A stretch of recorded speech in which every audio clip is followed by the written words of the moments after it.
Hello guys, welcome है, स्वागत है आप सभी का हमारे चैनल पर जिसका नाम है सीजी कंप्यूटर्स। और लगातार जारी है क्लासेस सीजी हिस्ट्री की, जिस पर हम आज बातें करेंगे। ठीक है। और आज का टॉपिक जो रहेगा वो है कलचुरी वंश, कलचुरी डायनेस्टी।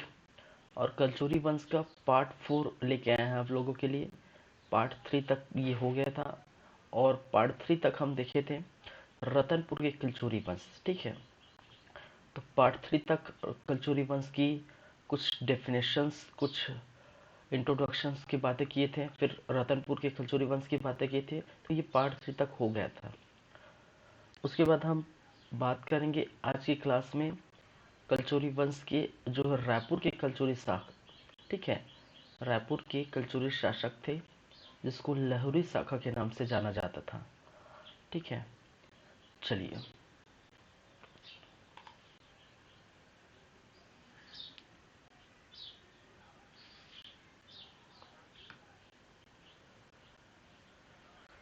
तो आज का क्लास बेस्ड रहेगा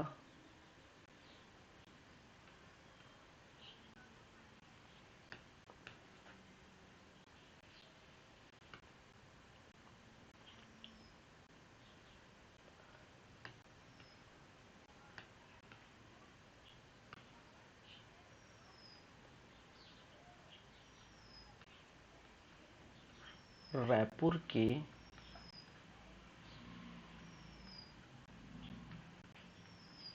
कलचुरी वंश। ठीक है। क्या है? रायपुर के कलचुरी वंश।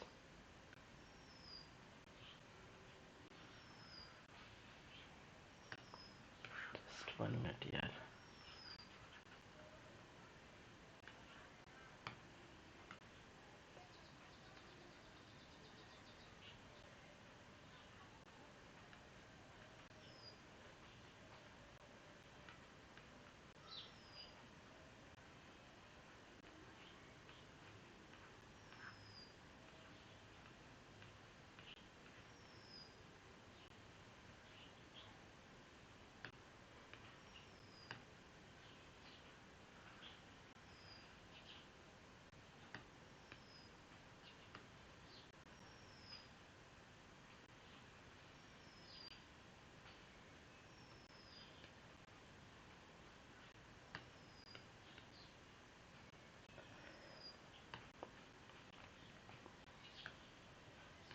चलिए, रायपुर के कलचुरी वंश। ठीक है। और रायपुर के कलचुरी वंश के बारे में मैं थोड़ा से बता देता हूँ। देखिए, रायपुर के कलचुरी वंश का अस्तित्व आया था आपके 14वीं शताब्दी में। ठीक है। 14वीं शताब्दी में। ठीक है। और 14वीं शताब्दी में आपको देखने को मिला था, ये 14वीं शताब्दी में बाबू रेवाराम क्या बोले थे? बाबू रेवाराम। ठीक है। बाबू रेवाराम ने अपने इतिहास में, ठीक है, बाबू रेवाराम ने अपने इतिहास में कहा था कि कलचुरी वंश जो है वो दो शाखाओं में डिवाइड हो चुका था। ठीक है। कलचुरी वंश जो है दो शाखाओं में डिवाइड हो गया था। जहां पर अगर आप देखें तो एक शासक का नाम सामने आता है जगन्नाथ सिंह। जगन्नाथ सिंह पिछले क्लास में मैंने बताया था। ठीक है। जगन्नाथ सिंह, और जगन्नाथ सिंह के दो पुत्र थे। एक पुत्र जिसको कहा जाता है वीर सिंह देव। ठीक है। वीर सिंह देव। और दूसरा जिसको कहा जाता है देव सिंह। ठीक है। देव सिंह देव। ठीक है। वीर सिंह देव, देव सिंह देव। और वीर सिंह देव को रतनपुर की जागीर सौंपी गई थी। ठीक है। रतनपुर की जागीर सौंपी गई थी और देव सिंह देव को रायपुर की जागीर सौंपी गई थी। ठीक है। तो इस प्रकार से 14वीं 15वीं शताब्दी में जो है जो सामने आया था। ठीक है। रतनपुर और रायपुर दो अलग अलग शाखाओं में बट गए थे। ठीक है। और इसी को हम बोलते हैं रायपुर के कलचुरी वंश, जहाँ पर हम देखेंगे। और इसी को लहुरी शाखा, इसको हम क्या बोलते हैं? लहुरी शाखा।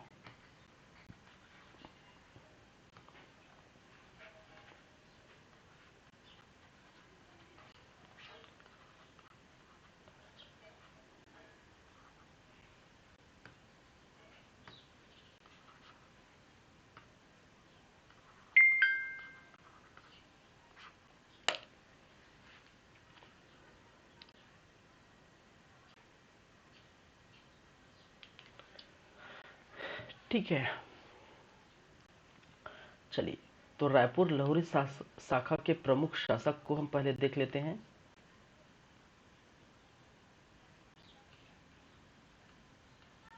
रायपुर लहुरी शाखा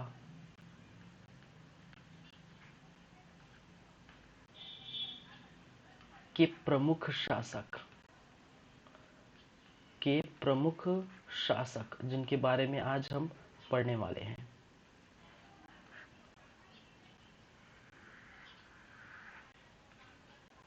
ठीक है, तो कौन कौन से है भाई? तो पहला नाम सामने आता है लक्ष्मी देव का। लक्ष्मी देव, ठीक है, इतिहासकारों ने इसको 1300 से लेकर 1340 ईस्वी तक इनका टाइमलाइन बताया है। ठीक है, वहीं पर दूसरी बातें करेंगे सिंघन देव। सिंघन देव जो 1340 से लेकर 1380 ईस्वी तक इनका शासनकाल देखने को मिलता है। फिर वहीं पर थर्ड नंबर में रामचंद्र देव। रामचंद्र देव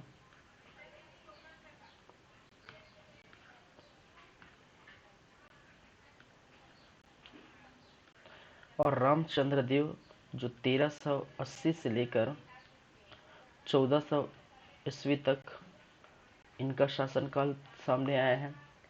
फिर वहीं पर चौथे नंबर पर ब्रह्मदेव। ब्रह्मदेव, ठीक है, जिसको हरि ब्रह्मे देवराय बोला जाता है। देवराय, ठीक है, हरि ब्रह्मे देवराय के नाम से इनको जाना जाता है, जो कि 1400 से लेकर 1420 ईस्वी तक इनका शासनकाल देखने को मिलता है। फिर केशव देव।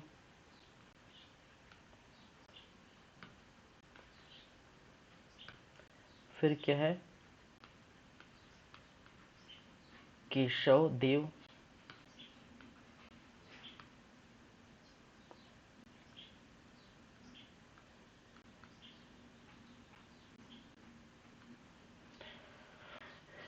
चौदह सौ बीस से लेकर 1438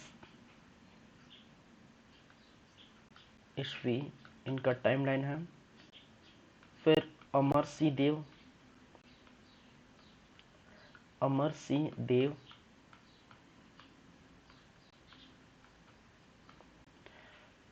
1741 से लेकर 1753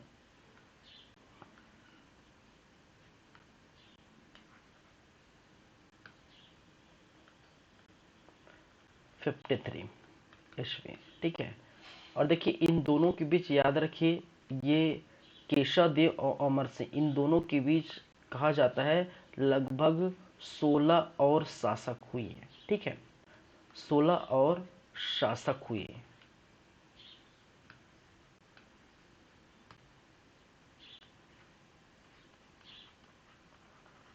शासक हुए जिसकी जानकारी जो है पूर्ण रूप से हमें कहीं पर भी नहीं मिलती। ठीक है, 1600 और शासक हुए किनके किनके बीच भाई? ठीक है, केशव देव, क्योंकि केशव देव का कार्यकाल 1438 तक ही खत्म हो जाता है। फिर 16 ऐसे जो है शासक देखने को मिलता है इन दोनों के बीच, इन दोनों के मध्य, केशव देव और अमर सिंह देव के बीच। ठीक है, और डायरेक्टली इसके बाद जो है केशव देव के बाद और जो है नाम देखने को मिलता है अमर सिंह देव। तो 16 ऐसे शासकों का नाम आपको सामने दिखाई नहीं देता। इतिहासकारों ने यहाँ पर कोई भी जो है किसी भी बुक में जो 16 शासकों के खैर तो नाम कहीं कहीं दिए है, लेकिन प्रॉपरली उनका कोई भी ऐसा जो है शासक करने की, ठीक है, कोई उपलब्धियां या कुछ चीज़ें जो है उनके बारे में नहीं बताई गई है। ठीक है, तो बस इतनी सी याद रखें। लक्ष्मी देव जो 1300 से 1340 ईस्वी तक, सिंघन देव 1340 से 1380, रामचंद्र देव 1380 से 1400 ईस्वी, ब्रह्मदेव या जिसे हम हरि ब्रह्म देव राय भी कहते हैं, ठीक है, जो 14 से लेकर 1420 तक देखने को मिलता है। फिर केशव देव जो 1420 से लेकर 1438, और अमर सिंह देव 1741 से 1700 क्या है 53 तक। ठीक है, इतनी सारी बातें। लेकिन यहाँ तीन और बातें आपको याद रखनी पड़ेगी। ठीक है, तीन और बातें याद रखनी पड़ेगी। एक बातें किसके बारे में, आपके केशव देव के बारे में,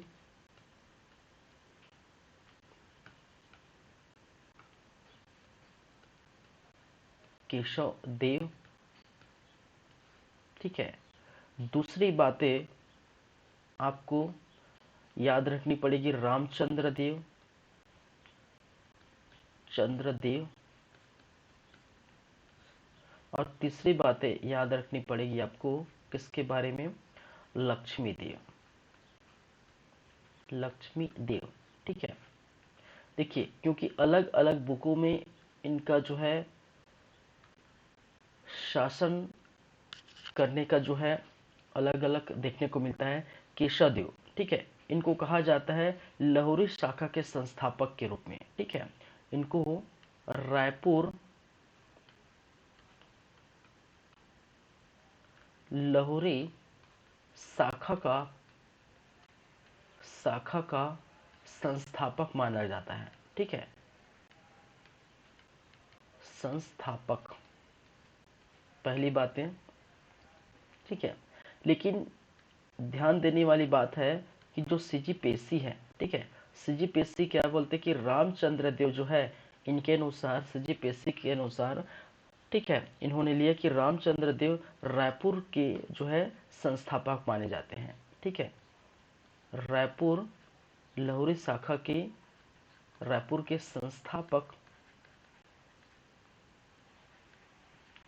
माने जाते हैं।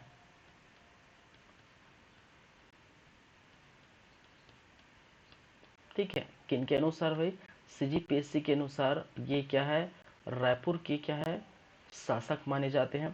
ठीक है, वहीं पर हिंदी ग्रंथ एकेडमी का कहना है, हिंदी ग्रंथ अकादमी, ठीक है, हिंदी ग्रंथ एकेडमी या हिंदी जो है एकेडमी का कहना है कि ये लक्ष्मी देव है, ये क्या है, रायपुर शाखा के संस्थापक। ठीक है, शाखा के संस्थापक। तो अलग अलग इतिहासकारों का मत अलग अलग देखने को मिलता है, जहाँ पर केशव देव को जो है कहीं पर किसी इतिहासकारों ने रायपुर लाहौरी शाखा का संस्थापक माना है। ठीक है, और किसी इतिहासकारों ने जो है जो रायपुर के जो है लाहौरी शाखा के संस्थापक रामचंद्र देव को माना है, वो सीजीपीएससी ने इनका आंसर लिया है। ठीक है, वहीं पर लक्ष्मी देव को हिंदी ग्रंथ अकेडमी जो बुक है, ठीक है, छत्तीसगढ़ के जो हिंदी ग्रंथ अकेडमी बुक है, उसमें रायपुर शाखा के संस्थापक लक्ष्मी देव को माना है। ठीक है, तो ये कुछ चीजें जो आपको याद रखनी है। ठीक है, चलिए, तो सबसे पहले हम चलते हैं लक्ष्मी देव के बारे में बात करेंगे।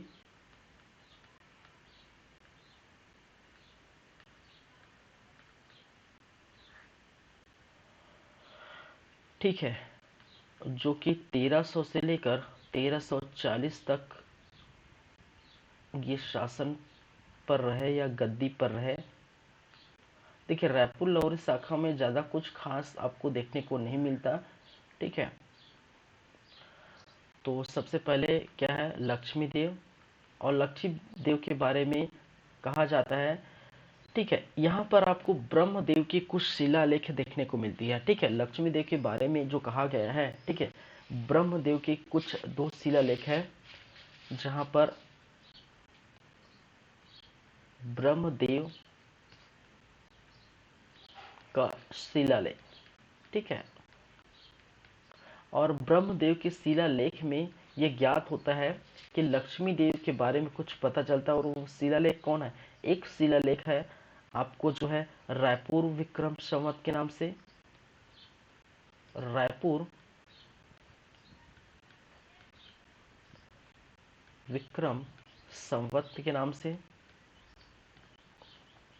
ठीक है, और जो कि 1458, ठीक है, और 1402 इस प्रकार से अंकित है। दूसरा खल्लारी, ठीक है, क्या है?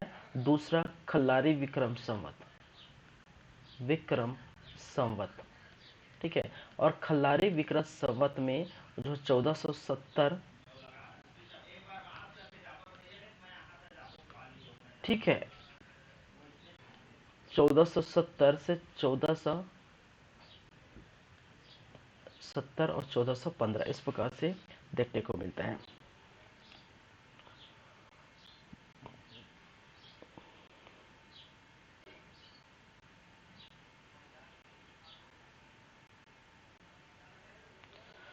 चलिए देखिए, ब्रह्मदेव के ये शिलालेख है किसके बारे में? लक्ष्मी देव के बारे में। किसके बारे में? लक्ष्मी देव के बारे में। और कहा जाता है कि जो लक्ष्मी देव है, ठीक है, लक्ष्मी देव है, इस लक्ष्मी देव का रिलेशन था किसके बीच?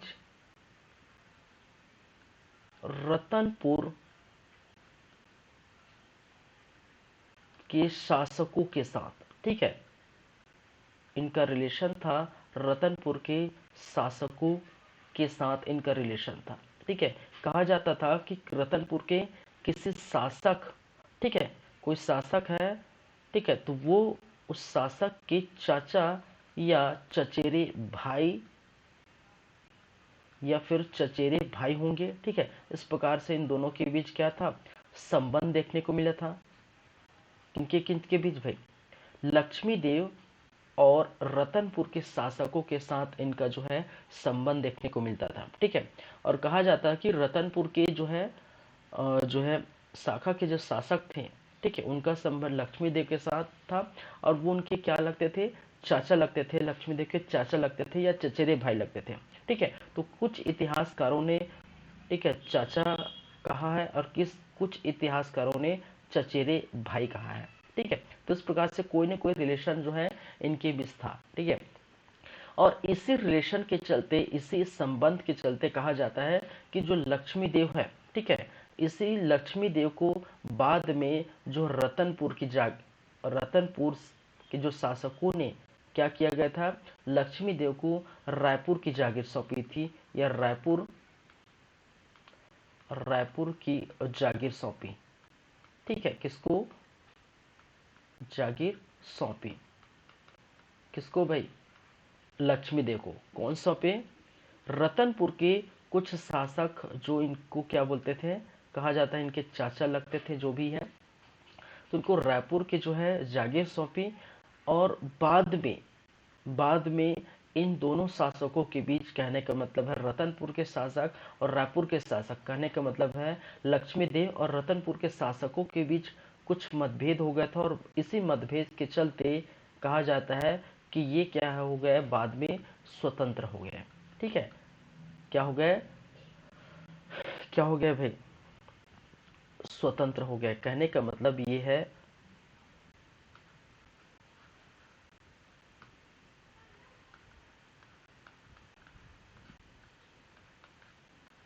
ठीक है, बाद में क्या हो जाते हैं? ये स्वतंत्र हो जाते हैं।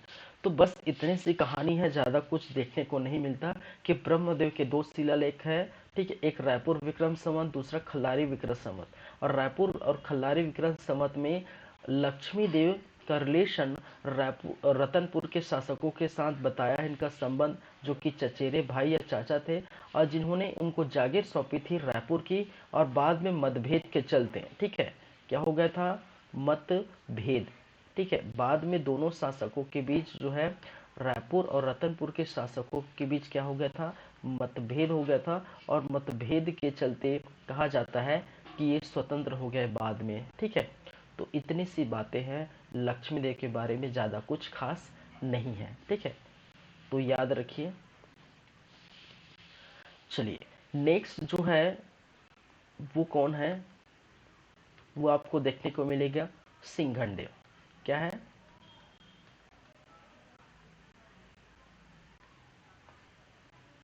सिंघन देव। ठीक है, जिन्होंने 1340 से लेकर 1380 ईस्वी तक जो है लाहौरी शाखा पर, ये रायपुर की जो है शाखा पर ये अस्तित्व में रहे, गद्दी पर बैठे। इसके बारे में कुछ बातें हैं कि ये लक्ष्मी देव का पुत्र कहा गया है। ठीक है, इनको लक्ष्मी देव का पुत्र माना है। ठीक है, सिंघन देव को लक्ष्मी देव का पुत्र माना है, और ये अपनी जो राजधानी है, ठीक है, राजधानी किसको बनाया है, ये खल्लारी को बनाया है। ठीक है, किसको, खल्लारी को।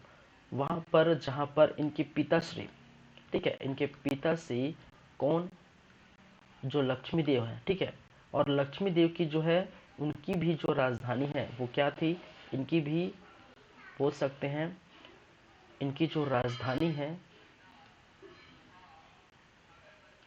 राजधानी, ठीक है, ये भी क्या थे, खल्लारी थे।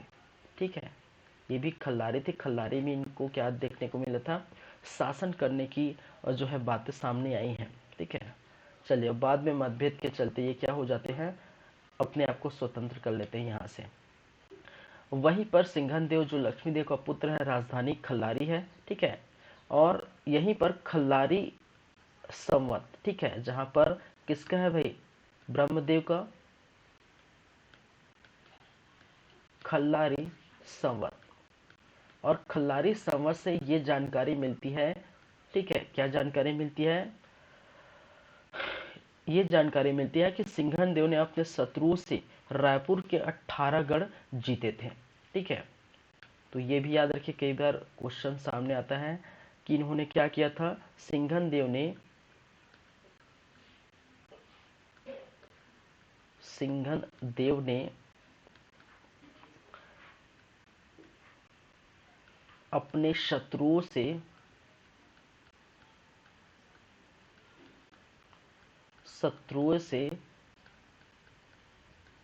ठीक है, रायपुर के 18 गढ़ जीते थे। ठीक है, 18 गढ़ जीते थे।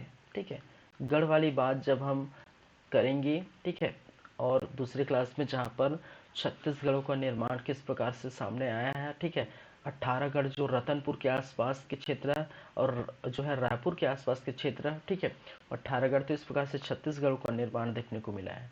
ठीक है, तो सिंघन देव लक्ष्मी देव का पुत्र, राजधानी खल्लारी, और खल्लारी संवत, ठीक है, खल्लारी संवत 1470 से ये ज्ञात होता है कि सिंघन देव ने अपने शत्रुओं से रायपुर के 18 गढ़ जीते थे। बस इतनी ही बातें हैं इसकी भी।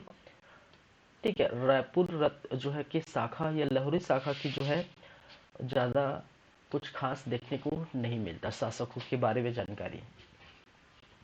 चलिए, थर्ड नंबर में देखिए, मोस्ट इम्पोर्टेंट ये है, थर्ड नंबर जो है मोस्ट इम्पोर्टेंट है, जो है रामचंद्र देव। ठीक है, रामचंद्र देव,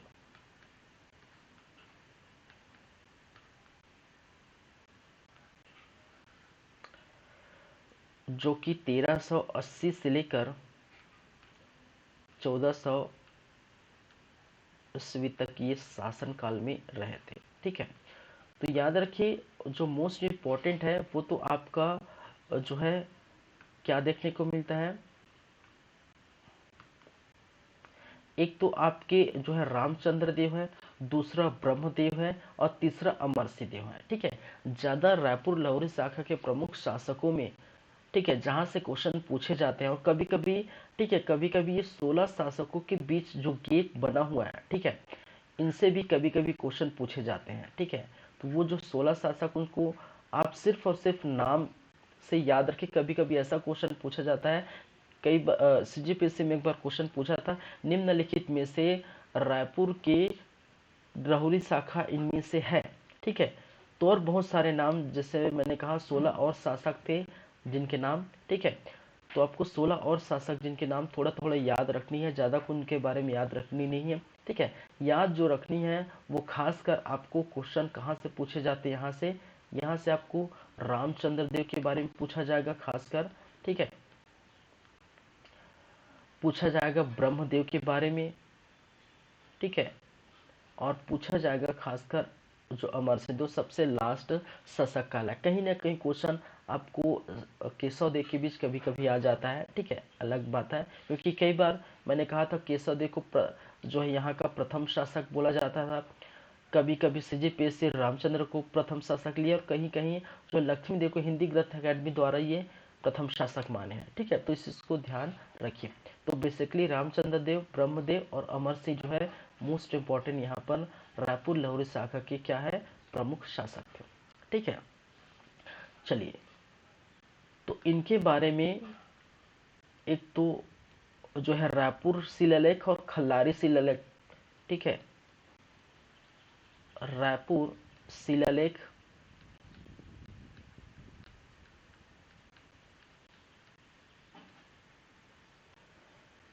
और दूसरा जो है खल्लारी शिलालेख,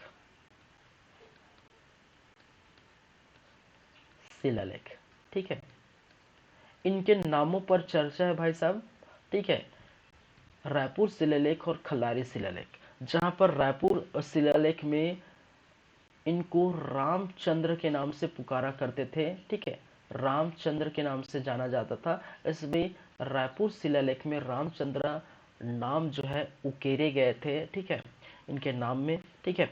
और वहीं जो है खल्लारी में जो है रामदेव के नाम से ये जानते थे, ठीक है। तो खल्लारी शिलालेख में इनका नाम क्या लिखा हुआ है, क्या अंकित है, ठीक है। ये क्या है, ये दोनों नाम क्या है इस शिलालेखों में अंकित है, ठीक है। तो रायपुर शिलालेख में रामचंद्र देव के बारे में, ठीक है, और रतन जो है खल्लारी शिलालेख में रामदेव के बारे में ये बातें क्या है, अंकित है, ठीक है। तो ये सब बातें हैं। चलिए, याद रखिए, इन्होंने रायपुर शहर की स्थापना की, ठीक है। रायपुर शहर की स्थापना, शहर की क्या है, स्थापना, ठीक है।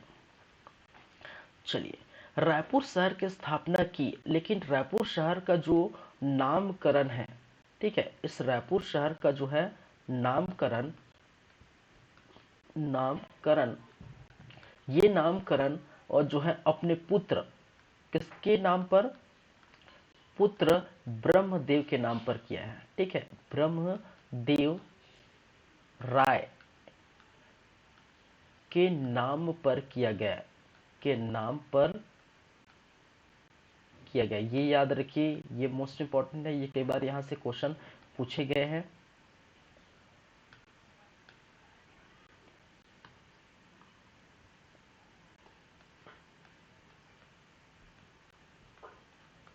ठीक है, किया गया है या किया है।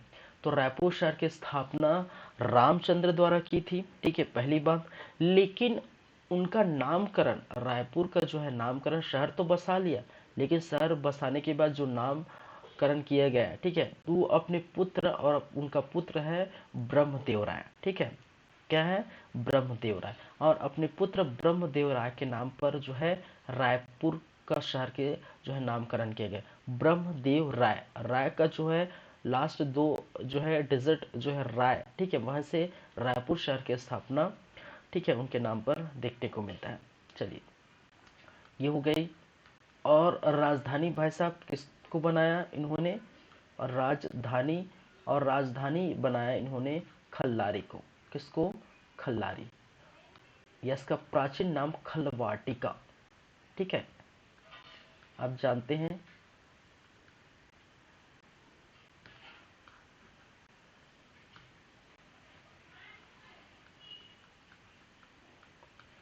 खल्लारी, या प्राचीन नाम इसको क्या कहा जाता है, खलवाटिका,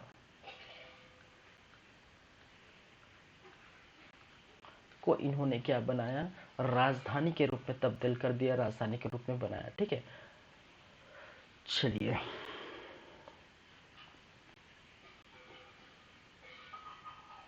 नेक्स्ट चलते हैं, कुछ और बातें इसके अंतर्गत हम करेंगे।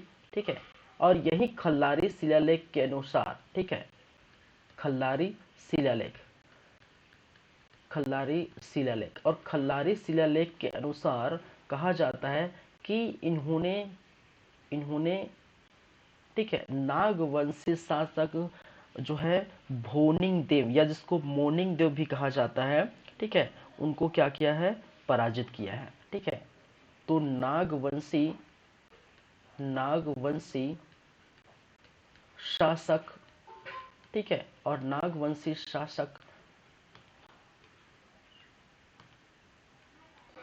शासक जिसका नाम कहीं जो है भोनिंग देव, ठीक है, कहीं किसी जो है इतिहासकारों ने भोनिंग देव कहा है और किसी ने इनको मोनिंग देव कहा है। ठीक है, मोनिंग देव। ठीक है, तो नागवंशी शासक भोनिंग देव या मोनिंग देव, ठीक है, इन नागवंशी शासक को क्या किया गया है, मोनिंग देव या भोनिंग देव को क्या है, रामचंद्र ने पराजित किया। ठीक है, रामचंद्र ने क्या किया है, पराजित किया है, पराजित किया। ठीक है, और ऐसी बातें कहाँ पर लिखी गई है, ठीक है, और ये कहाँ पर देखने को मिलती है, खल्लारी शिलालेख। ठीक है, तो इतिहास में वही चीजें संलग्न की जाती है जहाँ पर कहीं शिलालेख में लिखा गया होगा। ठीक है, कहीं इतिहासकारों ने अपने यात्रा वृतांत में जो है किसी बुक में लिखी गई हो, ठीक है, या कहीं किसी उत्खनन में कुछ सामग्री मिली हुई है। ठीक है, तो खल्लारी शिलालेख में आपको यही देखने को मिलता है, भोनिंग देव या मोनिंग देव नामक कोई नागवंशी शासक था जिनको ये रामचंद्र देव ने क्या किया था, पराजित किया था। चलिए अब देखिए, आपको तो पता है नागवंशी शासक जो है, देखिए कुछ चीजें और मतभेद के चलते दो अलग अलग जो है विवरण सामने आया है। ठीक है, आपको पता है कि जो नागदेव है, ठीक है, नागदेव है, नागदेव और नाग, ठीक है, चलिए नागवंशी, ठीक है, नाग जो वंश है, ठीक है, नाग वंश के दो शासक सामने आते हैं। एक जो है क्या है, कवर्धा पर आपको देखने को मिलता है, और दूसरा आपको देखने को मिलता है बस्तर पर। ठीक है, तो बस्तर पर जो देखने को मिलता है और कवर्धा पर देखने को मिलता है, अलग अलग जो है शाखा है। कवर्धा में जो है नागवंशियों का जो है कौन सा शाखा सामने आता है, नागवंशियों का फड़ी नाग। ठीक है, क्या है, फड़ी नाग, फड़ी नागवंश, फड़ी नागवंश। ठीक है, वहीं जो है बस्तर क्षेत्र में नागवंशियों का जो है छिंदक नागवंश सामने आता है। ठीक है, छिंदक नागवंश। ठीक है, छिंदक नागवंश। तो नागवंशी के दो शासक थे, ये कवर्धा पर जो जो शासन कर रहे थे, कवर्धा के क्षेत्र के आसपास शासन कर रहे थे, उसको हम फड़ी नागवंश के नाम से जानते हैं उस शाखा को। और जो बस्तर के क्षेत्र पर शासन कर रहे थे उसको हम छिंदक नागवंश के नाम से जानते हैं। तो यहाँ पर कुछ मतभेद है। मतभेद ये है कि जहाँ पर, ठीक है, एक व्यक्ति, ठीक है, मीराशी, ठीक है, जो बहुत बड़े इतिहासकार है, ठीक है, और दूसरा, ठीक है, बालचंद्र जैन साहब। ठीक है, कौन है, बालचंद्र जैन साहब। ठीक है, बालचंद्र जैन साहब और मीराशी, दोनों को जो है क्या किया गया है, दोनों के बीच जो है मतभेद है। मतभेद किस बात पे है भाई, मतभेद इस बात पे है कि जो है नागवंशी शासक भोनिंग देव या मोनिंग देव है, ठीक है, मीराशी साहब का कहना है कि ये जो फणी नागवंश से संबंध रखते थे। ठीक है, जो भोनिंग देव है या मोनिंग देव है वो किससे संबंध रखते थे, फणी नाग वंश से। ठीक है, और जो कहाँ पर है, फणी नागवंश, ठीक है, जो कवर्धा के क्षेत्र पर रहने वाले फणी नागवंश है उनसे संबंध था, ठीक है, या उनके ही जो है किसी सामंत थे या कुछ भी था, ठीक है, कहने का मतलब वहीं के रहने वाले थे, ठीक है। तो मिराशे साहब ये बोलते हैं कि नागवंश के शासक मोनिंग देव या भोनिंग देव जो जिनको पराजित किया है किसने, रामचंद्र देव को, उनका संबंध फणी नागवंश जहां पर कवर्धा के में स्थित फणी नागवंशों से था, ठीक है। चलिए,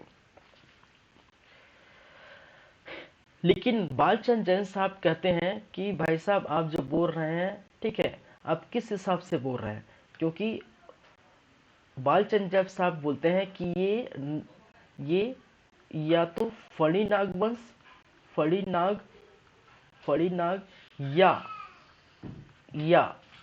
ठीक है, फणी नाग या छिंदक नाग, छिंदक नाग, ठीक है, कहा है इन्होंने, कहा है फणी नाग या छिंदक नाग, ठीक है, दोनों में कोई एक, ठीक है। चलिए, दोनों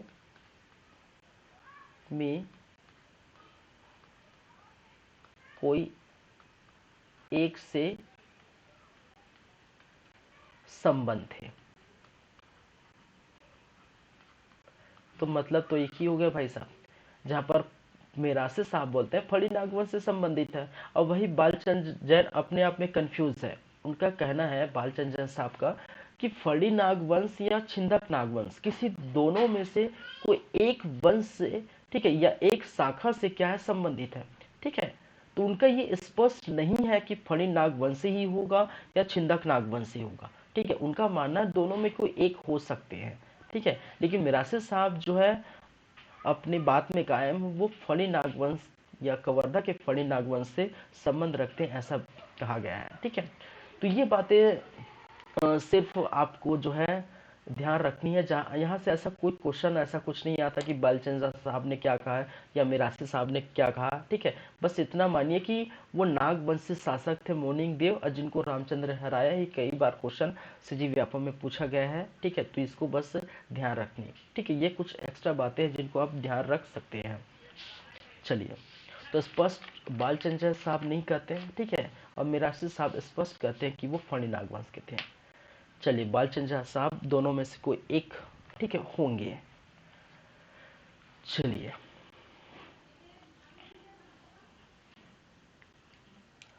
तो ये चीजें किसके बारे में है, ये सभी बातें हैं रामचंद्र देव के बारे में, ठीक है। तो ये आपका हो गया रामचंद्र देव। उसके बाद हम चलेंगे नेक्स्ट में, और नेक्स्ट है उनका पुत्र जिनको कहा गया है ब्रह्मदेव, ठीक है, ब्रह्मदेव या हरि ब्रह्मदेव राय, ठीक है।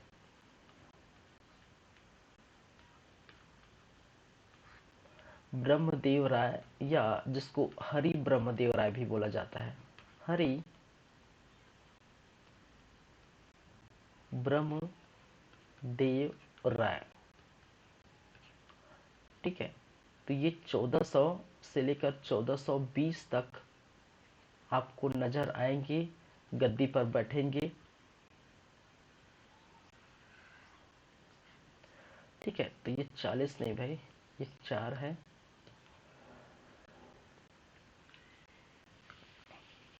चलिए, तो इनके बारे में क्या कहानी है, ठीक है। तो ये तो जाहिर सी बात है, सबसे पहले हम रामचंद्र देव का क्या है, का पुत्र एवं उत्तराधिकारी, रामचंद्र देव का क्या है, पुत्र एवं उत्तराधिकारी,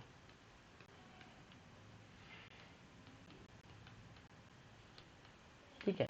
तो रामचंद्र देव के बाद इनके पुत्र ही क्या बने, यहाँ के शासक बने, ठीक है। याद रखिए, देखिए रामचंद्र देव ने क्या किया था, ठीक है। उनकी राजधानी क्या थी, उनकी राजधानी क्या थी, उनकी राजधानी खल्लारी थी, ठीक है। क्या थी, राजधानी खल्लारी थी, और सॉरी, उनकी राजधानी क्या थी, खल्लारी थी, ठीक है। और उन्होंने रायपुर शहर की स्थापना की थी। लेकिन बाद में जब आते हैं कौन, ब्रह्मदेव राय तो खल्लारी से राजधानी स्थानांतरण करके वो रायपुर ला लेते हैं। तो यहाँ पर राजधानी क्या हुआ, ठीक है, इनकी राजधानी क्या हुई, राजधानी देखने को मिलता है, और राजधानी है इनकी रायपुर, ठीक है, क्या है, राजधानी रायपुर। और यहाँ से आपको खल्लारी से रायपुर राजधानी स्थानांतरण, ठीक है, खल्लारी से रायपुर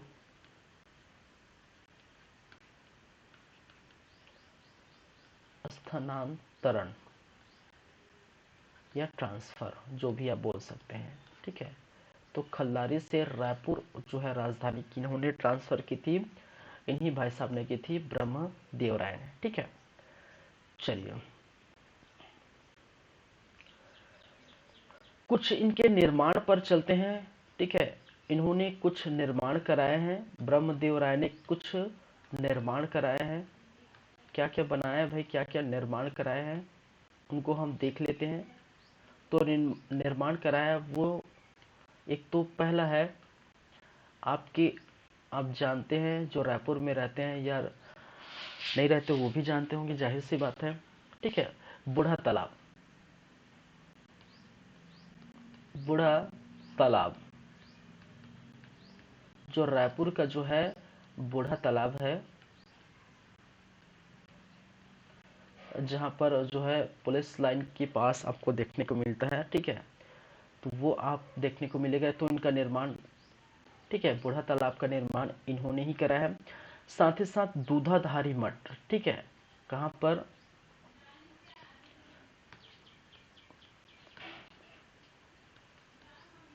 दूधाधारी मठ, नाम याद रखिए, दूधाधारी मठ का निर्माण कहाँ पर, रायपुर पर इन्होंने ही किया था, ठीक है। और कहा जाता है कि इनमें हनुमान की प्रतिमा लगी है, ठीक है, हनुमान की प्रतिमा देखने को मिलता है, प्रतिमा लगी हुई है। चलिए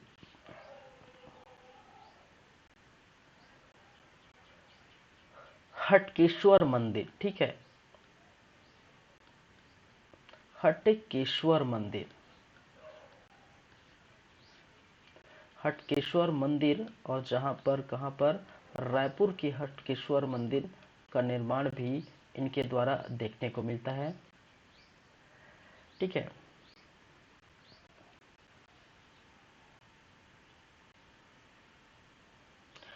चलिए देखिए, हटकेश्वर मंदिर के बारे में एक चीज और आपको ये याद रखनी पड़ेगी, ठीक है, कि रायपुर शिलालेख क्या है, रायपुर शिलालेख, और रायपुर शिलालेख इससे ज्ञात होता है कि कहा जाता है कि एक व्यक्ति है जिसका नाम है हरिराज, ठीक है, हाजी राज, हाजी राज।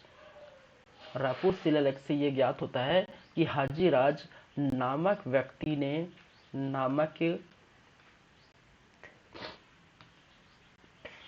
सॉरी,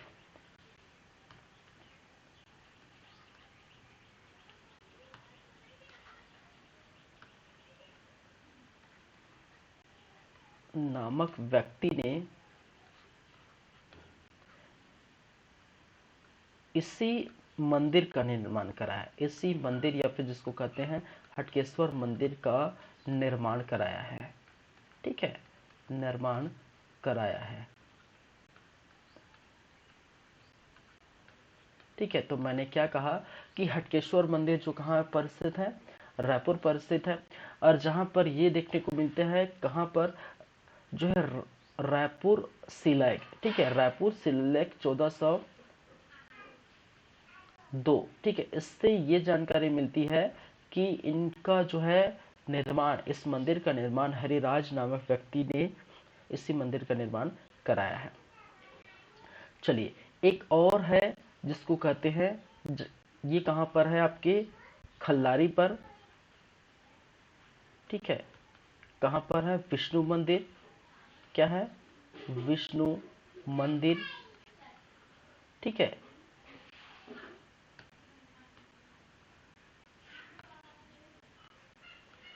विष्णु मंदिर, या जिसको नारायण मंदिर के नाम से भी जाना जाता है, नारायण मंदिर। ठीक है, विष्णु मंदिर या जिसको नारायण मंदिर के नाम से जाना जाता है। और ये कहाँ पर स्थित है? ये खल्लारी पर स्थित है। ठीक है, खल्लारी पर स्थित है, जिसका निर्माण भी इन्हीं ब्रह्मदेव राय ने कराया था। ठीक है, खल्लारी महासमुंद।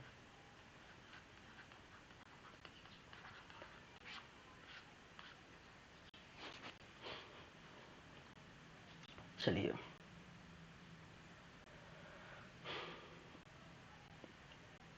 और इसी खल्लारी शिलालेख आप देखेंगे।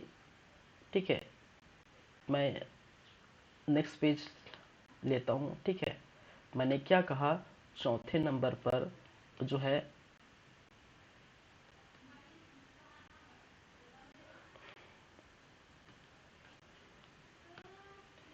विष्णु मंदिर। क्या है? विष्णु मंदिर। और विष्णु मंदिर या जिसको नारायण मंदिर के भी नाम से जाना जाता है, नारायण मंदिर के भी नाम से जाना जाता है। इस नारायण मंदिर या विष्णु मंदिर जो कहाँ पर है, वो है खल्लारी में, खल्लारी महासमुंद में। ठीक है, और इनके बारे में ये भी चीजें आपको पता होनी चाहिए। और ये कहाँ पर देखने को मिला है? खल्लारी शिलालेख। ठीक है, कहाँ पर? खल्लारी शिलालेख। और इस खल्लारी शिलालेख, ठीक है, इस खल्लारी शिलालेख में क्या कहा गया है कि इस मंदिर का निर्माण, इस मंदिर का निर्माण, मंदिर का निर्माण देवपाल नामक मोची के द्वारा किया गया था। ठीक है, किसके द्वारा किया गया था? देवपाल नामक मोची के द्वारा किया गया था।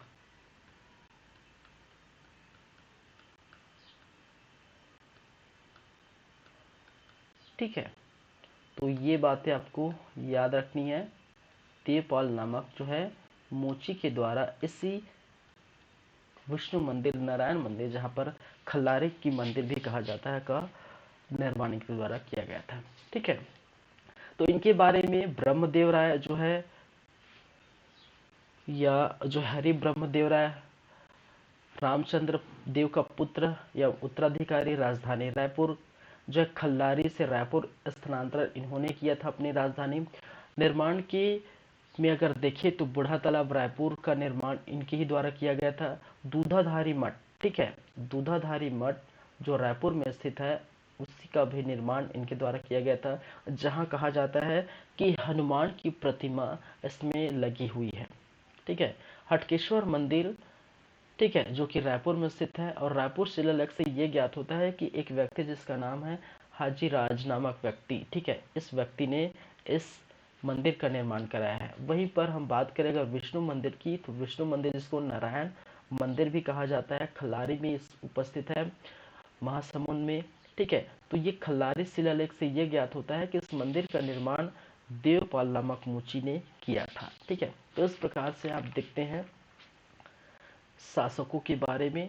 तो ये शासक आप देख चुके हैं लगभग, लक्ष्मीदेव, सिंहदेव, रामचंद्र देव, ब्रह्मदेव, केशव देव। ठीक है, केशव देव के बारे में उतनी जानकारी नहीं मिलती। हम चलेंगे किस पर? लास्ट हमारा जो है वो है अमर सिंह देव। ठीक है, अमर सिंह देव जब आप पढ़े थे, मैं पढ़ाया था, क्या पढ़ाया था भाई? जब रतनपुर के जो शासक थे, ठीक है, रघुनाथ सिंह, और उस समय जो है जो लक्ष्मी, सॉरी, कौन थे भाई? अमर सिंह देव। इसी समय जब 1741 में आपका जो भास्कर पंथ है, ठीक है, भास्कर पंथ है नागपुर के, जो भास्कर पंथ है नागपुर के जो सेनापति थे, जब ये रतनपुर पर हमला किए थे, ठीक है, और रतनपुर पर हमला करते समय याद रखिए, यही अमर सिंह क्या थे? रायपुर के शाखा के शासक थे। और वहाँ पर रतनपुर को आपको देखने को मिलेगा। ठीक है, रतनपुर के शासक, ठीक है, रतनपुर के और रायपुर के शासक।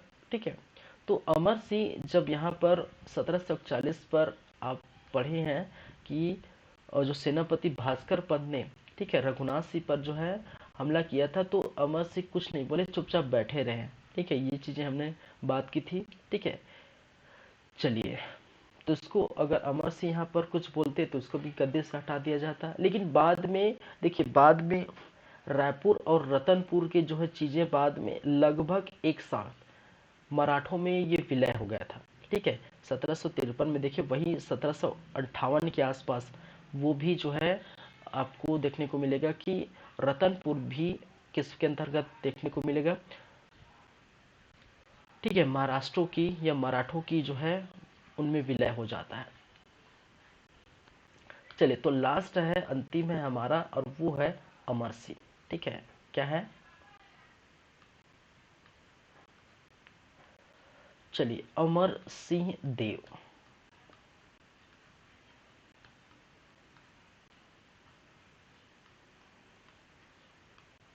ठीक है, तो इसी समय मराठों का जो है 1741 में जो है हमला हो चुका था, कहाँ पर, छत्तीसगढ़ पर। ठीक है, बंगाल अभियान, उड़ीसा अभियान के चलते जो है भास्कर पंत ने यहाँ पर हमला किए थे। ठीक है, ये चीज आपको याद होगी।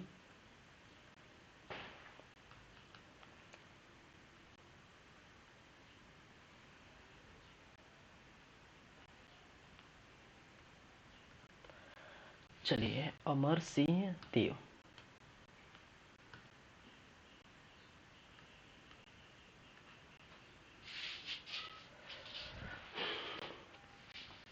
चलिए, इनके बारे में कुछ कुछ बातें कर लेते हैं। कहा जाता है कि ये रायपुर लहुरी शाखा के अंतिम शासक के रूप में माने जाते हैं। ठीक है, तो लिख लीजिए, रायपुर शाखा, रायपुर शाखा के अंतिम, क्या है, अंतिम कलचुरी शासक। ठीक है, अंतिम कलचुरी शासक कौन है भाई, वो है अमर सिंह देव। ठीक है, चलिए, पहली बात, कुछ कवि इनके जो है, देखिए, इनके दरबार में देखिए, ये क्या है, कहा जाता है कि ये खुद एक कवि है। ठीक है, क्या है, खुद ये कवि है।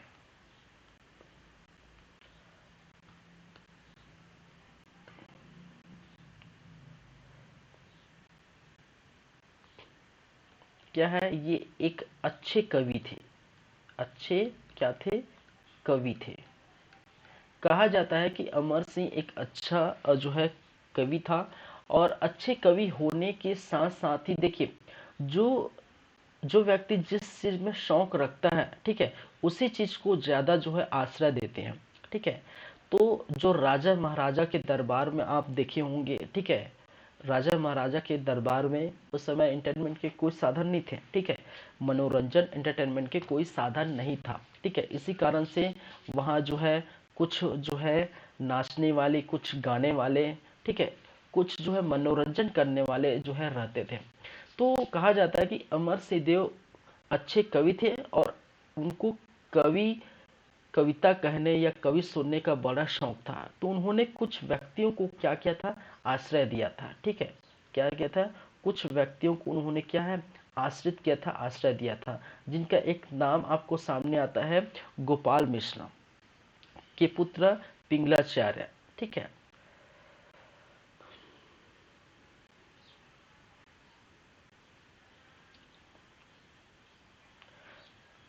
चलिए, एक व्यक्ति जिसका नाम जो है राजश्रित व्यक्ति। ठीक है, कौन कौन थे,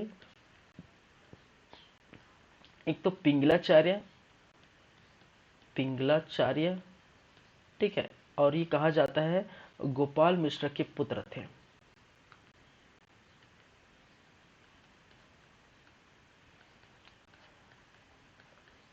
मिश्र के क्या थे, पुत्र थे। इनको ये आश्रित किया गया था, और साथ ही साथ देखने को मिलता है माखन मिश्र।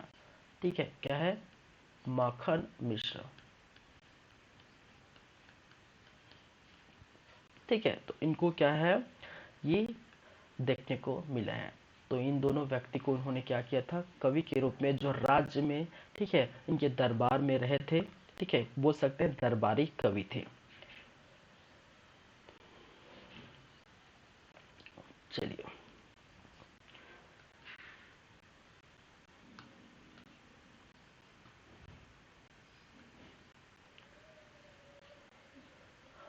अमर सिंह का ताम्रपत्र सामने आए हैं।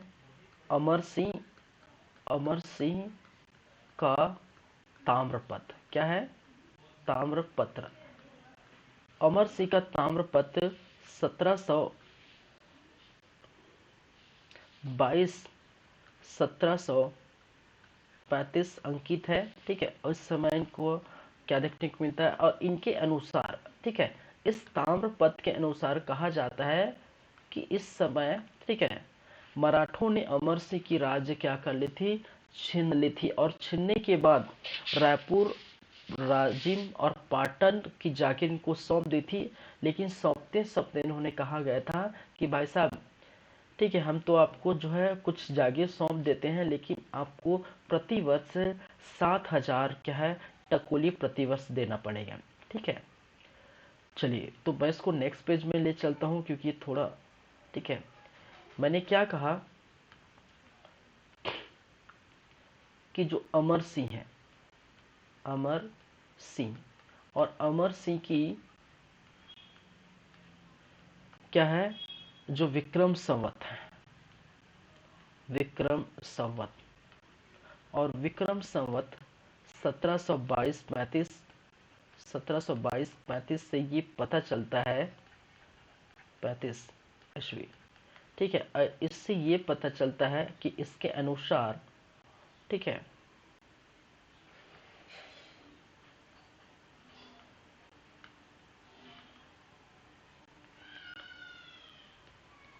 इन मराठों ने, ठीक है, अमर सिंह, ठीक है, मराठों ने अमर सिंह की राज्य छीनकर, ठीक है, याद रखिए इसको, छीनकर रायपुर, राजिम और पाटन की जागीर सौंपी। ठीक है, याद रखिए, पाटन की जागीर सौंपी, जागीर सौंपी, एवं एवं प्रति वर्ष 7,000 टोकोली जो है टैक्स के रूप में, ठीक है, एवं प्रति वर्ष 7,000 टकोली, प्रति वर्ष 7,000 टोकोली टैक्स के रूप में पे करना है, टैक्स के रूप में जमा करना है, जमा करना था। ठीक है, यहाँ सामने आया है एक नाम जिसको हमने क्या कहा है, टकोली। ठीक है, देखिए हम बात करेंगे जब किसकी व्यवस्था के बारे में, ठीक है, जो कलचुरी शासन है, ठीक है, कलचुरी शासन है, कलचुरी कालीन शासन का जो प्रशासनिक जो है व्यवस्था हम देखेंगे। ठीक है, जहाँ पर सामाजिक व्यवस्था, आर्थिक अवस्था, धार्मिक और शिक्षा व्यवस्था वाली बात हम करेंगे, तो वहाँ पर जो है आर्थिक व्यवस्था में हम देखेंगे टकोली, सायर, कलाली, सेवई, ठीक है, जमींदारी, ये सारी व्यवस्था, ठीक है, एक प्रकार के टैक्स के रूप में पे करते हैं। ठीक है, तो ये टकोली क्या है उसको आप जो है थोड़ा बाद में आप देखेंगे इसके बाद। ठीक है, पूरा एक एक चीज आपको देखने को मिलेगा। ठीक है, तो टकोली क्या है, सायर क्या है, कलाली क्या है, सेवई क्या है, जमींदारी व्यवस्था क्या है, ये सभी चीजें, ठीक है, एक प्रकार के टैक्स हैं। ठीक है, जो अलग अलग क्षेत्र के द्वारा और जो है राजा को प्रदान की जाती थी। ठीक है, तो हम देखेंगे। ठीक है, कोई एक मुक्त से जो है टैक्स होते हैं, कोई आबकारी टैक्स होता था। ठीक है, कोई जमींदारी टैक्स होते हैं जो जमीन से आते थे। ठीक है, तो इस प्रकार से अलग अलग टैक्स है जिसके बारे में हम चर्चा, उसकी आर्थिक स्थिति, रतनपुर और रायपुर, कहने का मतलब कलचुरी शासन की आर्थिक व्यवस्था में इनको बात करेंगे।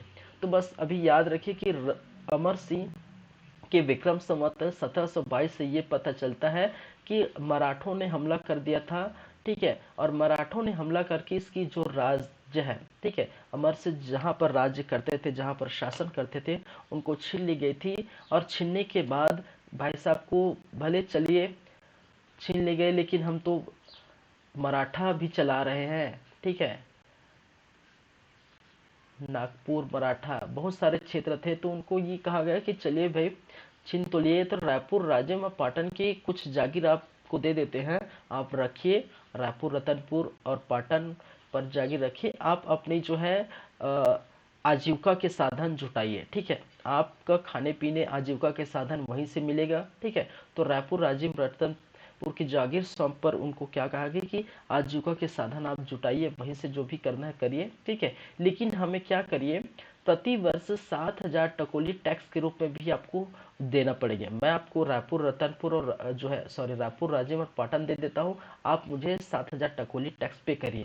नहीं तो जितना मिला है उतना भी नहीं मिलेगा। अगर टैक्स नहीं पे करेंगे तो पूरा राज्य भी हम क्या कर लेंगे, पूरी तरह से हम रख लेंगे, ठीक है। तो इस प्रकार मराठों ने क्या है, अमर सिंह से राज्य सॉरी छीन ली गई थी। चलिए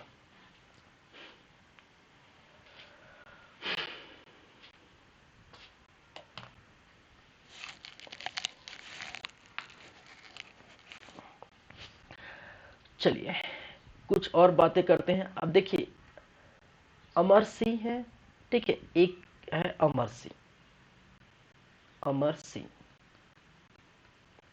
ठीक है। अमर सिंह का पुत्र शिवराज सिंह,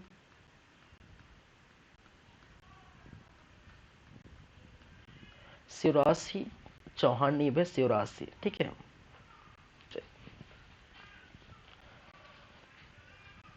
और शिवराज सिंह का पुत्र जो है वो आएगा रघुनाथ सिंह। क्या है, रघुनाथ सिंह, ठीक है। मैंने क्या कहा, अमर सिंह, और अमर सिंह का जो पुत्र है, ठीक है, अमर सिंह का जो पुत्र है वो है शिवराज सिंह, और शिवराज सिंह के भी पुत्र है वो है रघुनाथ सिंह, ठीक है। तो अमर सिंह के बाद गद्दी किसे मिलेगी, जाहिर सी बात है, ठीक है, अपने पुत्र को ही मिलेगा। गद्दी किसे मिलेगा, इनके पुत्र को मिलेगा, ठीक है। कहा जाता है कि अमर सिंह को, ठीक है, अमर सिंह के बाद गद्दी किसे मिला, शिवराज सिंह को, ठीक है। और शिवराज सिंह को गद्दी मिला, लेकिन वो इस गद्दी को ले नहीं पाए। क्यों नहीं ले पाए, कहा जाता है कि शिवराज सिंह उस समय कहाँ पर थे, तीर्थ यात्रा में गए थे, ठीक है। कहाँ पर गए थे, तीर्थ यात्रा में गए थे। और तीर्थ यात्रा में जाने के कारण, ठीक है, जितनी भी अमर सिंह के बाद कोई तो था ही नहीं, ठीक है, क्योंकि सिराज सिंह चला गया था घूमने फिरने, भाई साहब तीर्थ यात्रा करने गया था, ठीक है। तो उनको गद्दी नहीं मिली, ठीक है, क्या नहीं मिला, गद्दी नहीं मिली। और गद्दी न मिलने के कारण, ठीक है, जो महाराष्ट्र है, जो मराठा है, वो जितने भी और बचे राज्य हैं, अमर सिंह के जितने बचे राज्य उसको भी हड़प लेते हैं, ठीक है, बचे राज्य को क्या करते हैं, हड़प लेते हैं। चलिए, लेकिन भाई साहब जो मराठा है, ठीक है, उनका ये कहना है चलो अब भाई साहब अमर सिंह ने हमारा इतना जो है राजिम, रायपुर और पाटन में हमें क्या है इतनी सारी जगह हम सौंपे थे, तो टकोली प्रतिवर्ष दे रहते हैं, ठीक है। तो आपके पिता बहुत अच्छे थे, ठीक है, तो इसी कारण से हम, और आपका जीवन निर्वाह कैसे होगा, तो यही सोचकर हम बहुत दुखी है भाई साहब। तो शिवराज सिंह को कहा जाता है, एक क्षेत्र बड़गांव, ठीक है, बड़गांव एक क्षेत्र जो महासमुंद के आसपास आता है, और उसी महासमुंद के बड़गांव के आसपास के क्षेत्र को, ठीक है, महासमुंद जो बड़गांव के, ठीक है, बड़गांव जो महासमुंद के आसपास का क्षेत्र है, उसी को क्या करता है, देता है, उसी को ये दे देता है। और यहाँ से आप क्या करिए, यहाँ से एक एक रुपया क्या करे, वसूली करे, एक एक रुपया वसूली करके आप जो है जीवन निर्वाह करें, ठीक है, क्या करें, आप अपना जीवन निर्वाह करें। लो, ठीक है, क्या करें भाई साहब, जीवन निर्वाह करें, मतलब अपनी जिंदगी चलाए, ठीक है, एक एक रुपया मांग के सभी से। उस समय इसकी वैल्यू बहुत होती थी, एक एक रुपया ऊपर से जितने गांव वाले हैं उनसे जो है एक रुपये ठीक है, उस समय वैल्यू बहुत होती थी। वो समय था 1700 और जो है आपके और जो है 53 के आसपास। ठीक है, और ये 1822 तक ये कारनामा चलता रहा। 1800 जो है 22 तक ये एक रुपया लेके एक एक रुपया लेके क्या करते रहे। ठीक है, पूरा चलता रहा। चलिए, 1822 के बाद उनका पुत्र सामने आता है। ठीक है, रघुनाथ सिंह। ठीक है, और वो वाला रघुनाथ सिंह नहीं जो आप रतनपुर वाला देखें। ठीक है, चलिए, उसके बाद उनका पुत्र आता है क्या, रघुनाथ सिंह। ठीक है, अब रघुनाथ सिंह शासन करेगा, लेकिन शासन करने के बाद उसके पास कुछ है ही नहीं। क्यों नहीं? क्योंकि वो सभी तो मराठों के पास चला गए। ठीक है, मराठों के पास चला गया, तो इनको भी जीवन निर्वाह करने के लिए क्या है, कुछ जगह देखने गए। एक मुनेरा, ठीक है, मुरैना, ठीक है, नांदगांव, नांदगांव, भालेसर, ठीक है, भालेसर, ठीक है, मुन मुरैना, नांदगांव, भालेसर। ठीक है, यहाँ से उनको क्या कहा कि भाई साहब आप भी क्या करिए, एक एक रुपया लीजिए यहाँ के जो है वासियों से, यहाँ के निवासी की, और अपना जो है आजीविका चलिए। ठीक है, आजीविका या अपना जीवन निर्वाह, जीवन निर्वाह यहीं से करिए, जो भी करिए मैं नहीं जानता। ठीक है, ये कौन है भाई, ये शिवराज सिंह का पुत्र है, शिवराज सिंह का पुत्र। ठीक है, और यही आपको देखने को मिलता है इसके बाद। ठीक है, तो 53-58 के आसपास तो पूरी तरह से व्यवस्था जो है किसके अंदर में चली गई थी। ठीक है, पूरा जो शासन था, शासन व्यवस्था, वो मराठों के अंदर चली गई थी। ठीक है, चलिए,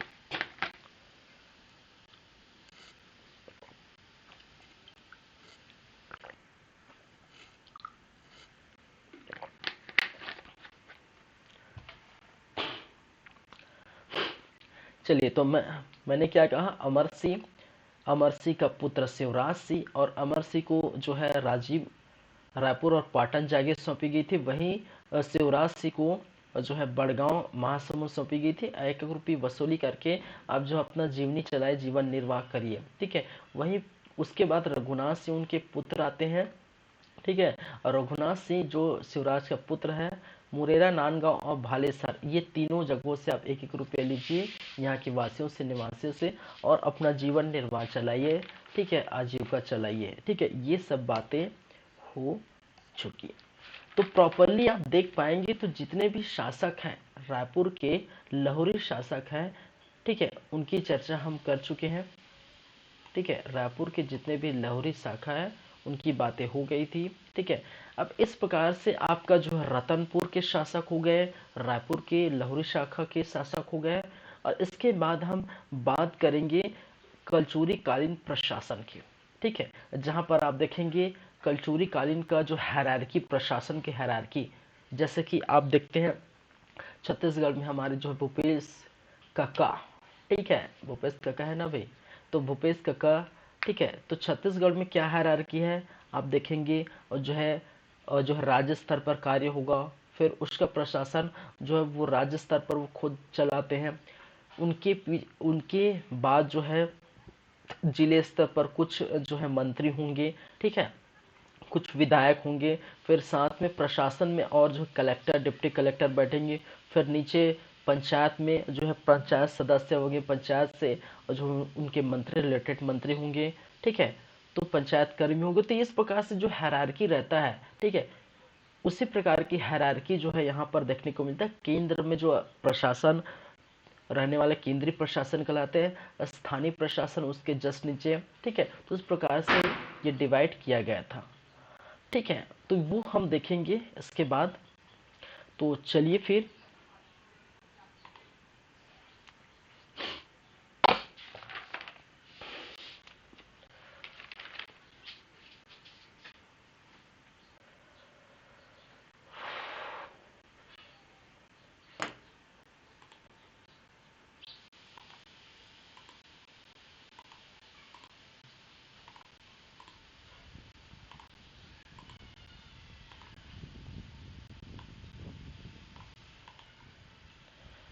चलिए हम बात करेंगे कलचुरी कालीन प्रशासन के बारे में।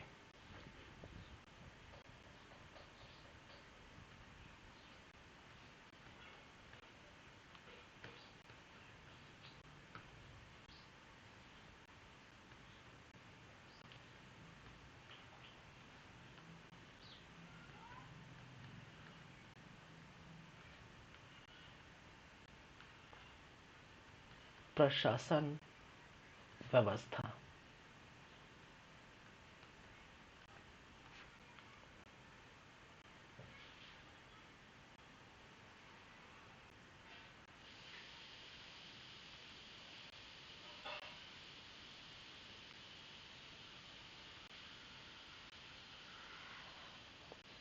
चलिए कलचुरी कालीन जो प्रशासन व्यवस्था है उसके अंतर्गत हम सबसे पहले हम देखेंगे। ठीक है, मैं इस टाइप लिख देता हूँ, इस प्रकार लिख देता हूँ, ऐसे में जो है दिक्कत हो जाएगा।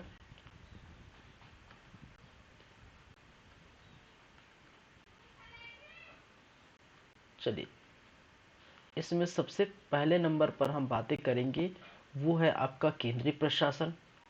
क्या है? केंद्रीय प्रशासन, जहां पर राजा रहेगा और राजा के मंत्रीगण रहेगा। ठीक है, राजा और राजा के मंत्रीगण, जैसे भूपेश बघेल साहब है। ठीक है, अगर हम छत्तीसगढ़ को एक केंद्र मान लें, या फिर हम जो हमारी मोदी सरकार है, ठीक है, उस प्रकार से मान सकते हैं। चलिए तो ये है सबसे पहले इनकी केंद्रीय प्रशासन। ठीक है, दूसरा जिसको कहेंगे स्थानीय प्रशासन, स्थानीय प्रशासन।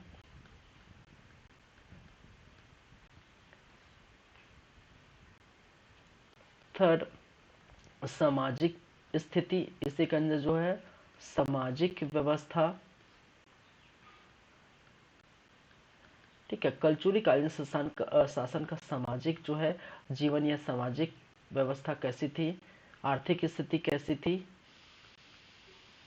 ठीक है, आर्थिक जीवन या आर्थिक स्थिति, स्थिति या आर्थिक जो है जीवन।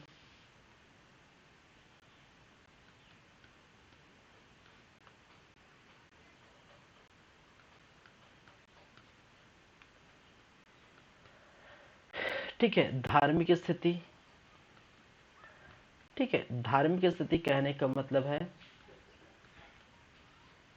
पूजा पाठ अर्चना किस देवी देवता को मानते थे, कैसी व्यवस्था थी। चलिए फिर आपको शिक्षा। ठीक है, फिर साहित्य एवं भाषा कैसा था।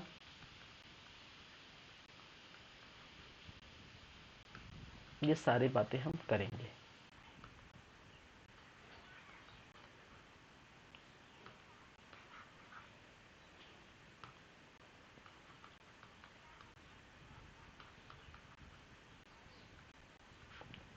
एवं भाषा। ठीक है, तो केंद्रीय प्रशासन। ठीक है, केंद्र में जो राजा हुआ करते थे। ठीक है, तो केंद्र में राजा होगा। क्या होगा? राजा होगा, और राजा के साथ साथ उनके जो है क्या होंगे, मंत्री परिषद होंगे। ठीक है,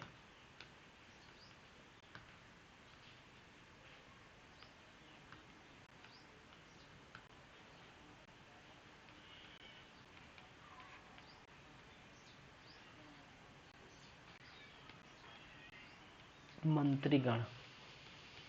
ठीक है, तो केंद्र में राजा और राजा के क्या होंगे, मंत्रीगण होंगे, उसकी बातें करेंगे। ठीक है, दूसरी बात स्थानीय प्रशासन, केंद्र के जस्ट नीचे स्थानीय प्रशासन, जैसे कि हमारा जो है भारत है। ठीक है, भारत में हम देखेंगे और जो इतने जो है ये केंद्र है। ठीक है, केंद्र के बाद जो है वो डिवाइड हुआ गया है पूरे जो है अलग अलग राज्यों में। ठीक है, उसी प्रकार स्थानीय प्रशासन। कलचुरी कालीन समाज कैसा था, उसकी व्यवस्था कैसी थी, वहाँ के लोग कैसे थे, जीवन यापन कैसे थे, पितृसत्तात्मक था, या मातृसत्तात्मक था कि किस प्रकार से अपना जो जीवन निर्वाह करते थे, ये है आर्थिक स्थिति। ठीक है, किस प्रकार से ये रहन सहन करता था। ठीक है, यहाँ के व्यापार थे, क्या कृषि करते थे। ठीक है, ठीक है, आर्थिक स्थिति में व्यापार किस प्रकार थे, क्या व्यापार थे। ठीक है, कृषि करते थे कि नहीं करते थे, यहाँ किस प्रकार से टैक्स पे किया जाता था, कितना टैक्स देना पड़ता था राजाओं को, ये बातें करेंगे। धार्मिक स्थिति में यहाँ के रहने वाले जो लोग हैं, यहाँ के जीवन निर्वाह करने वाले, यहाँ के रहने वाले लोग किस देवी देवता की पूजा अर्चना करते थे, किस देवी देवता को मानते थे। ठीक है, कैसे पूजा पाठ की स्थिति थी, कैसी अर्चना करते थे, क्या बलि देते थे कि नहीं, नर बलि या पशु बलि यहाँ पर था नहीं, वगैरह ये सब बातें करेंगे। शिक्षा के क्षेत्र में क्या यहाँ पर देखने को मिला है, क्या किस प्रकार की शिक्षा देखने को मिली है। ठीक है, वो हम देखेंगे। फिर साहित्य और भाषा में, ठीक है, साहित्य एवं भाषा की क्या स्थिति थी, क्या यहाँ किस प्रकार की बुकें लिखी गई और किस भाषा में लिखी गई, वगैरह वगैरह। ठीक है,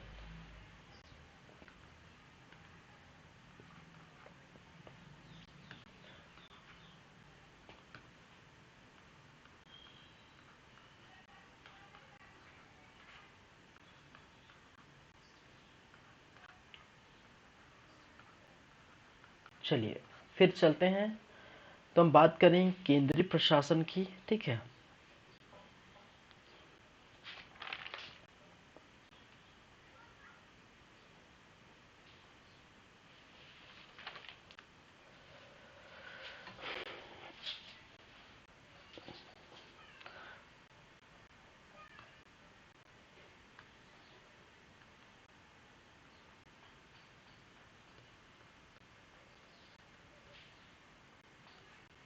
केंद्रीय प्रशासन।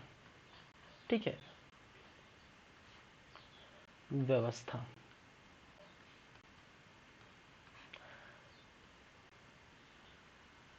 चलिए, केंद्रीय प्रशासन व्यवस्था में सबसे मुख्य जो है,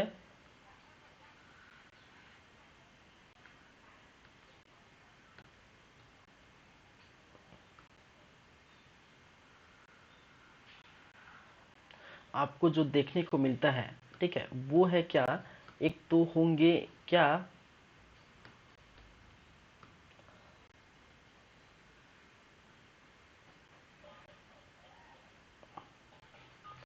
एक तो होगा आपका, क्या होगा भाई, राजा होगा।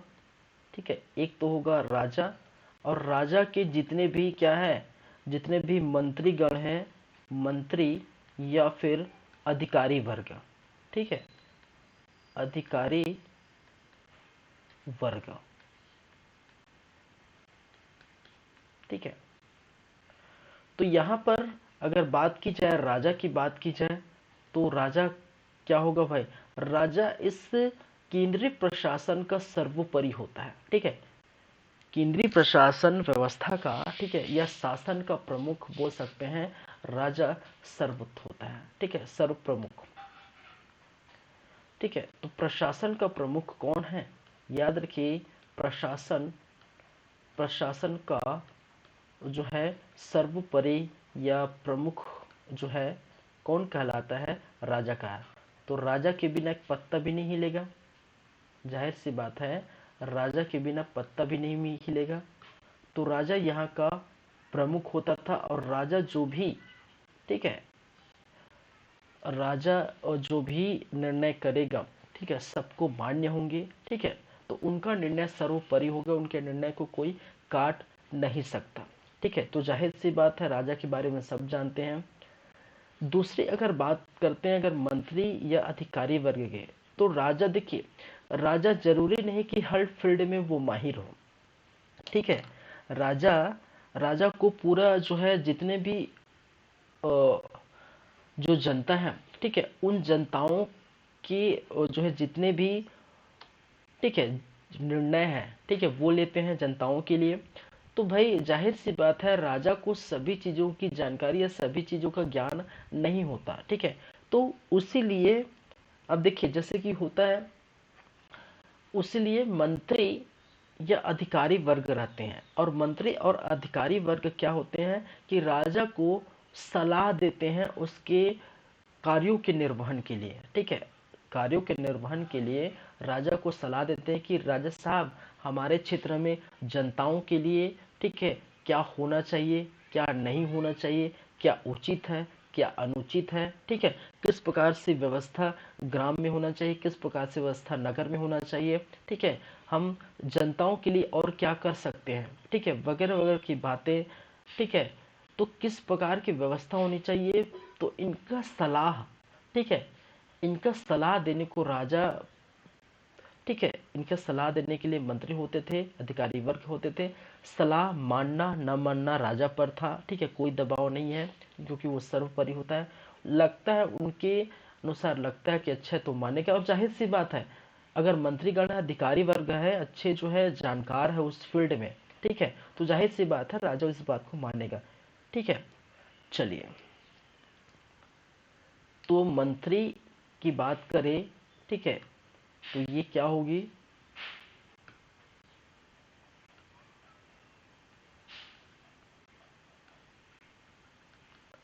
राजा को सलाह देने हेतु,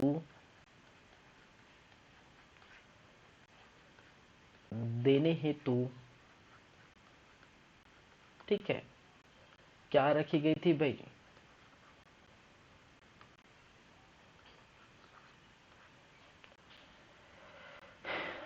मंत्री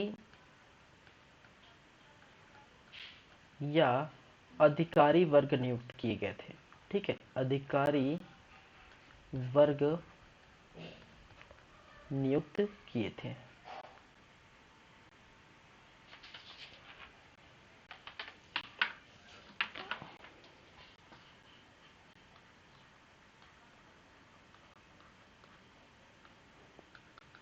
ठीक है,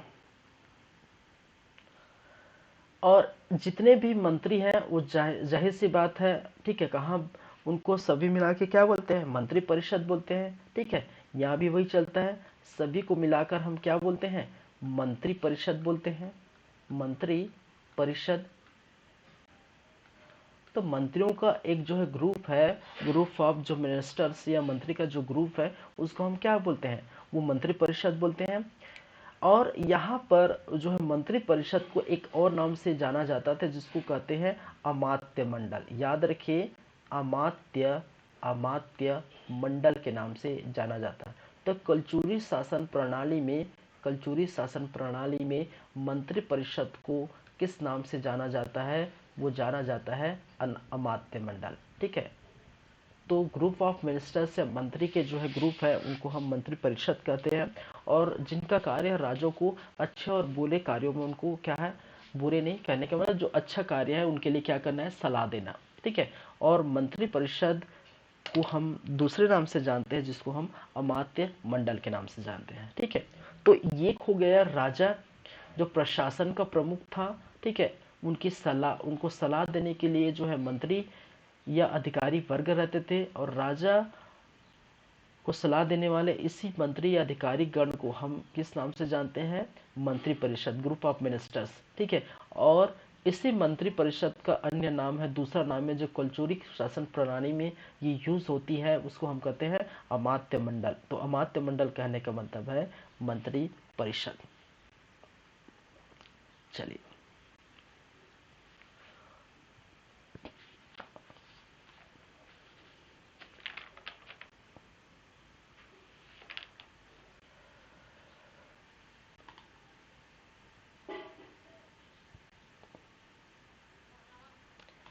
चलिए यहाँ पर हम देखेंगे कुछ जो है प्रमुख इकाइयाँ, ठीक है, और उसके जो है अधिपति, या कहने का मतलब वहां पर जो है कौन कौन से अ,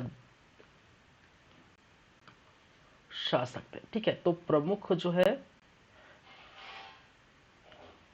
देखिए, एक तो होता है आपका, देखिए क्या हुआ था, एक तो हुआ था राष्ट्र कहते हैं, ठीक है, एक जिसको हम कहते हैं राष्ट्र, ठीक है, राष्ट्र, और इसी को हम कहते हैं संभाग।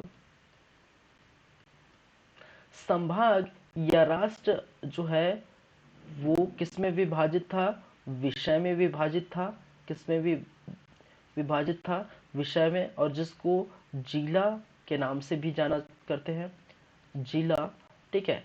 इस राष्ट्र को विषय और विषय विभाजित था देश में, ठीक है, डिवाइडेड था देश में, या जिसको जनपद के भी नाम से जाना जाता है। किसमें?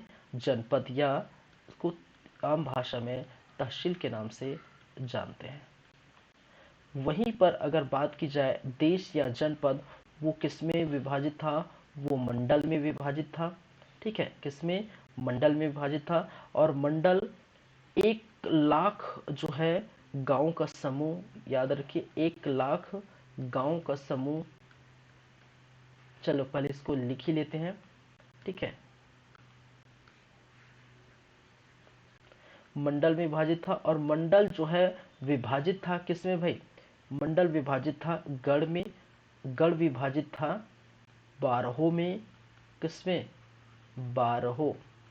और बाहरों विभाजित था अपने ग्राम में या गांव में, 12, ठीक है।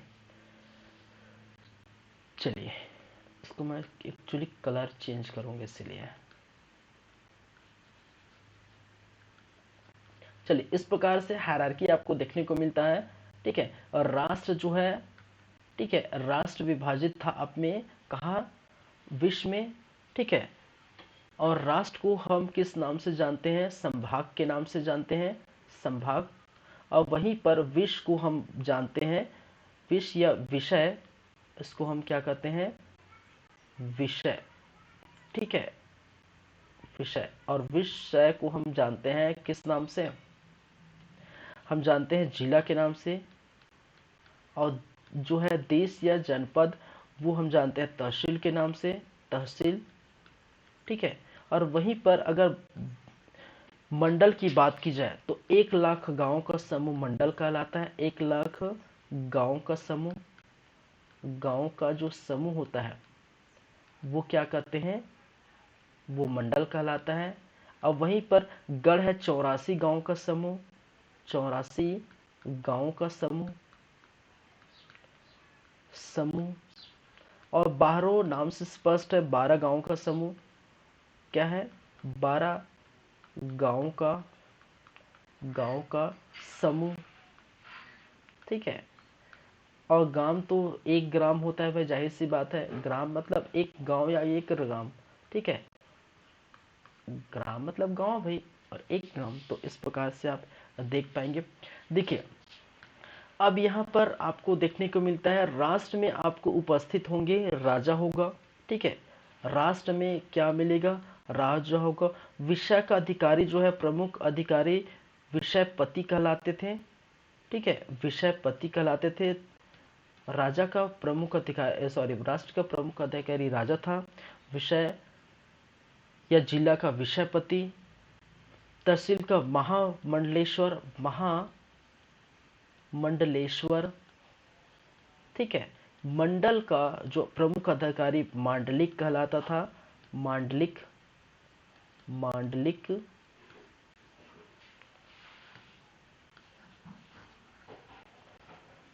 क्या है? मांडलिक,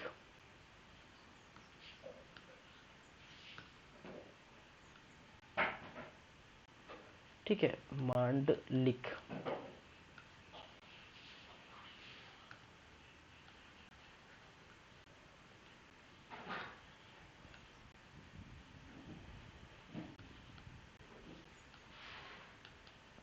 चलिए, ठीक है। फिर जो है गढ़ है, ठीक है, उसके प्रमुख को हम क्या कहते थे? दीवान कहते हैं, ठीक है। क्या करते हैं? गणाधिपति भी बोला जाता है, गणाधिपति, ठीक है, या दीवान भी बोलते हैं। 12 के जो है प्रमुख को दाव बोला जाता है, या ताकुतदारी, ताकुत,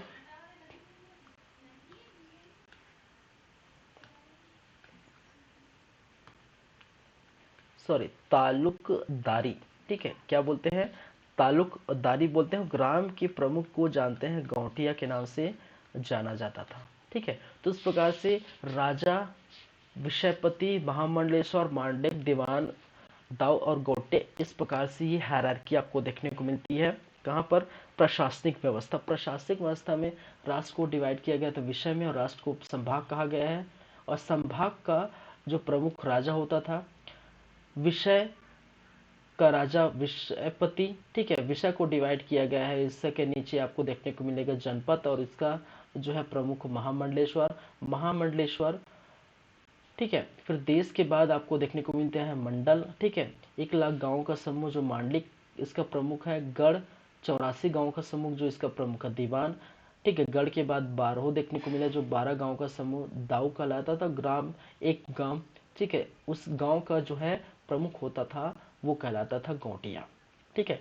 तो इस प्रकार से आप जो देखने को मिलता है क्या चीजें, ठीक है, ये सारी चीजें आपको देखने को मिलेंगे, ठीक है। इसके बाद हम बात करेंगे कुछ मंत्रिमंडल, मंत्री परिषद के बारे में, ठीक है, केंद्रीय प्रशासन में, ठीक है। अब जो है मंत्री परिषद की बात करेंगे, मंत्री जो है मंडल की बात करेंगे, तो इसमें आप देखेंगे कि कौन कौन सा जो है मंत्री है, ठीक है, जिसका क्या क्या काम है और किस जो है फील्ड से बिलोंग करते थे, ठीक है। जैसे संचार विभाग हो गया, उस मंत्री का क्या नाम है।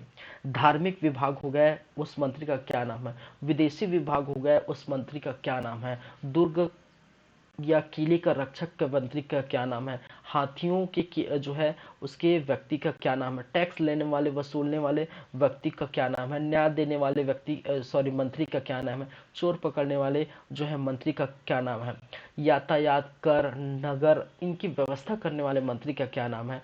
तो ये जो है ये चीजें हम जो है मंत्री परिषद में हम देखेंगे, जहां अलग अलग मंत्रियों को अलग अलग विभाग उसको कैटेगराइज किया गया था, डिवाइड किया गया था, जिसके अन्य अलग अलग नाम है। ये बहुत मोस्ट इंपॉर्टेंट है, ठीक है। देखिए ज्यादातर आपको जो चीजें आप जो जैसे कलचुरी शासन व्यवस्था है, तो राजा महाराजा शासन व्यवस्था के बारे में थोड़ा कम जो है एग्जाम में पूछे जाते हैं। खासकर एग्जाम में जो पूछे जाते हैं वो खासकर उसके प्रशासन व्यवस्था को लेकर पूछे जाते हैं।